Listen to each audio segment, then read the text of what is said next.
Group में अच्छी acting कर दो इधर एक कर दो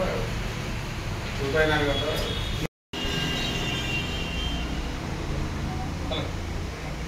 टिके रूल से मैं किशोर परिड़ा आज दिन मो राजनैतिक जीवन एक उल्लासर दिन अटे कौन कहे आज ओजेपी तरफ आपको दल में सामिल करागला एवं बहुत गोटे गुरु दायित्व भी दी जाए किशोर परिड़ा आज ओडिशा जनता पार्टी वरिष्ठ सभापति तथागत स्वाईक नेतृत्व में ओडिशा जनता पार्टी दल में योगदान कली उपसभापति भाव योगदान ओडिशा जनता पार्टी दल में योगदान कले कौन लोकों कौन करेंगे आशा लोकों सामाजिक न्याय आर्थिक उन्नति से समाज सेवा गरीब कल्याण मानक युववर्गर महिला तथा समस्त उन्नति मु कार्य करी ओडिशा जनता पार्टी रही कार्य करी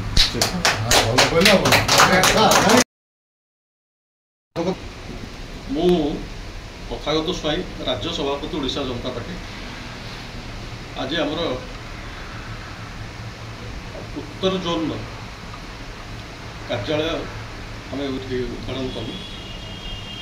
आम सहित आम राज्य संपादक एस गिरिजा प्रसाद अच्छा नुआकरी आम ये किसी मिश्रण पर्व कलु किसी दलर लोक आम सागे मिसिले मुझे आज समस्त आगे आम किशोर कुमार परिड़ा को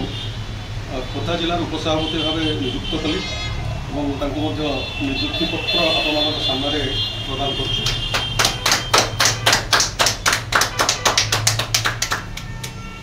तत्वावधान ये ऑफिस कार्य कर से ऑफिस इनचार्ज हिसाब से रे राज्य जिला खोर्धा जिलार उपसभापति नियुक्ति है दल काम करेंगे दल मेम्बर हे सहित अच्छा गिरिजा प्रसाद पंडा गिरिजा प्रसाद पंडा अच्छा से दायित्व अच्छा आमको दलर भुवनेश्वर में आमको यह मिसे तीनोटी ऑफिस आज सुधा आमर कार्यकारी भाव तीन जगह ऑफिस है आम गत इलेक्शन नुआपड़ा प्रार्थी देलु इलेक्शन लड़ी आगु को आम व्यापक भाव में आम दल को एक्सपांशन करने को जाऊँ सारा ओडिशा रे 30 जिले में 314 ब्लॉक रे 335 म्युनिसिपालिटी आम संगठन हवा को प्राय सरिया संगठन नुआ नुआ कर्मकर्ता मैंने दायित्व नहीं सारे आम संपूर्ण स्वाधीन सर जो देखिए आगे को पंचायत इलेक्शन आसूची पंचायत इलेक्शन ले ओजेपी तरफ कौन रणनीति रहिबो एवं सारा ओडिशा रे कौन ओजेपी तार काय विस्तार करी प्रोसेसिंग आज ऑफिस जो उद्घाटन था ये तार प्रोसेस ये जो आगू आसूची पंचायत इलेक्शन एवं जो म्युनिसिपालिटी इलेक्शन यही ऑफिस द्वारा ही कार्यकारी हो ये ऑफिस ही रिमोट चलो सारा ओडिशा को आपण मैंने सब अपेक्षा करूँ देखिए सब जिन आम आगे ठीक से नहीं आने चेष्टा कर नुआ दल जेहेतु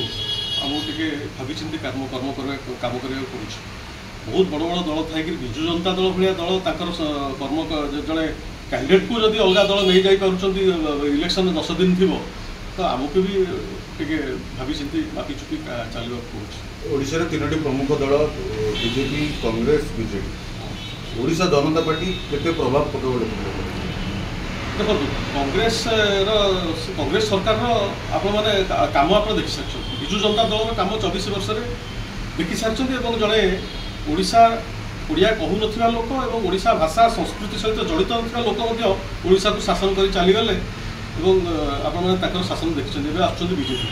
समस्त शासन देखुं आमको थे चेष्टा दिखाँ सुजोग देखिए आम कौन कौन न कर सेमती आम कहीदेले आम कथा को समस्ते विश्वास करेंगे सेमती किसी तार किसी ना कि आम एजेंडा हूँ गोटे स्वाधीन ओडिशा गठन करवा कहीं आज पर्यंत ओडिशार साधारण लोकटे जानी ओडिशार कौन अच्छी ओडिशार खनि अच्छी कि 240 किलोमीटर सॉरी 450 किलोमीटर जलपथ अच्छी 450 किलोमीटर जलपथर बालेश्वर पारादीप जाके जो जगतसिंहपुर जाके हूँ बेंगली मान हाथ में এবং କୋଣାର୍କ ପାଖରୁ ଗୋପାଳପୁର ଯାକେ ତେଲୁଗୁ ଲୋକଙ୍କ ହାତରେ ଆଜି ପର୍ଯ୍ୟନ୍ତ ଓଡ଼ିଆ ଲୋକଙ୍କ ହାତରେ ନାହିଁ ସେ ଏବଂ ସେ ଯେଉଁ ଖଣି ଖାଦାନ ଅଛି ସେ ଖଣି ଖାଦାନ ବି ଆମ ଓଡ଼ିଆ ଲୋକଙ୍କ ହାତରେ ନାହିଁ ତେଣୁ ସାଧାରଣ ଲୋକଟେ ଓଡ଼ିଆ ଲୋକଟେ ଜାଣିନି ତାର ଓଡ଼ିଶା କୋଭଳି ଭାବରେ ଧନୀ ଓଡ଼ିଶା ଗୋଟେ ଗରିବ ଆମ ରାଜ୍ୟ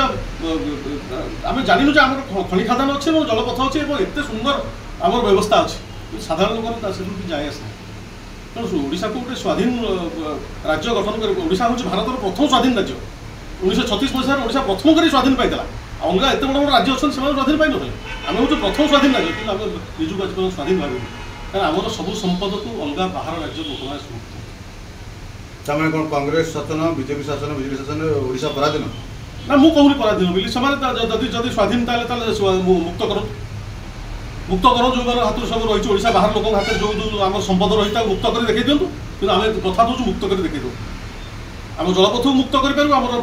ଶାସନ ପ୍ରଣାଳୀକୁ ମୁକ୍ତ କରିପାରିବୁ ଏବଂ ଆମର ଯେଉଁ ଅଛି ସ୍ୱର୍ଣ୍ଣଗର୍ଭା ଓଡ଼ିଶାର ଯେଉଁ ସମ୍ପଦ ରହିଛି ତାକୁ ବି ବାହାର ଲୋକଙ୍କ ହାତରୁ ମୁକ୍ତ କରି ଦେଖାଇ ଦେଇପାରିବୁ ଆମ ଓଡ଼ିଶାର ଅନଏମ୍ପ୍ଲଏଡ୍ ମାନଙ୍କୁ ତା ହାତକୁ ଦେଇ ଦେଇପାରିବୁ ସେ ଦକ୍ଷତା ଆମ ପାଖରେ ଅଛି ଆମେ କରି ଦେଖିପାରିବୁ ମୁଁ ଶ୍ରୀ ସହଦେବ ସେଠୀ ଓଡ଼ିଶା ଜନତା ପାର୍ଟିର SC/ST ସେଲ୍ର ରାଜ୍ୟ ଉପସଭାପତି ଅଟେ କ'ଣ କହିବେ ସାର୍ ଜନଜାତି କଥା କହିଲେ ଆଦିବାସୀ ବହୁଳ ଅଞ୍ଚଳ ଓଡ଼ିଶା ଆଗକୁ ସରପଞ୍ଚ ଇଲେକ୍ସନ୍ ଆସୁଛି ସେଥିରେ ଆପଣଙ୍କର ଦଳ କେତେ ବାଜିମାତ କରିବ ଏବଂ କେତେ ତାର ପ୍ରତିହାର ଜାହିର କରିବେ ଆମେ ବିଗତ ଦିନରେ ବହୁତ ପଲିଟିକାଲ ରାଜନୀତି ପାର୍ଟି ଦେଖିଛୁ କଂଗ୍ରେସ ବିଜେପି ବିଜେଡି ଏହିମାନେ ଓଡ଼ିଶାର ଯେଉଁ ଜନଜାତି ଓଡ଼ିଶାର ହରିଜନ ଆଦିବାସୀ ପିଛଡ଼ା ଲୋକଙ୍କ ପାଇଁ କିଛି ଉନ୍ନତି କରିନାହାନ୍ତି ଆମ୍ଭେ ଓଡ଼ିଶା ଜନତା ପାର୍ଟିର ସଭାପତି ଶ୍ରୀଯୁକ୍ତ ତଥାଗତ ସ୍ୱାଇଁଙ୍କର ବରିଷ୍ଠ ନେତୃତ୍ୱରେ ଆମ୍ଭେ ଚିନ୍ତା କରିଛୁ ଓଡ଼ିଶାର ଯେଉଁ ଆଦିବାସୀ ହରିଜନ ଦଳିତ ପିଛଡ଼ା ମହିଳାମାନଙ୍କ ପାଇଁ ଯେଉଁ ଅବହେଳିତ ଅଛନ୍ତି ସେମାନଙ୍କର ସର୍ବାଙ୍ଗୀନ ଉନ୍ନତି କରିବା ସହିତ ସେମାନଙ୍କୁ କେମିତି ସାମାଜିକ ନ୍ୟାୟ ଦିଆଯିବ ସେମାନଙ୍କର କେମିତି ଆର୍ଥିକ ଉନ୍ନତି କରାଯିବ ସେଥିପାଇଁ ଆମେ ଚେଷ୍ଟା କରୁଛୁ ଏବଂ ଆଗାମୀ ପଞ୍ଚାୟତ ଇଲେକ୍ସନ୍ ପାଇଁ ଆମେ ଯେ କି ସୁଦୃଢ଼ ଭାବରେ ଆମର ରାଜନୀତି ପାର୍ଟି ଓଡ଼ିଶା ଜନତା ପାର୍ଟିକୁ ସୁଦୃଢ଼ କରିବୁ ଏବଂ କିଛି ମାତ୍ରାରେ ଯେ କି ଆମେ ରାଜନୈତିକ ସଫଳତା ପାଇବୁ ବୋଲି ଆଶା କରୁଛୁ।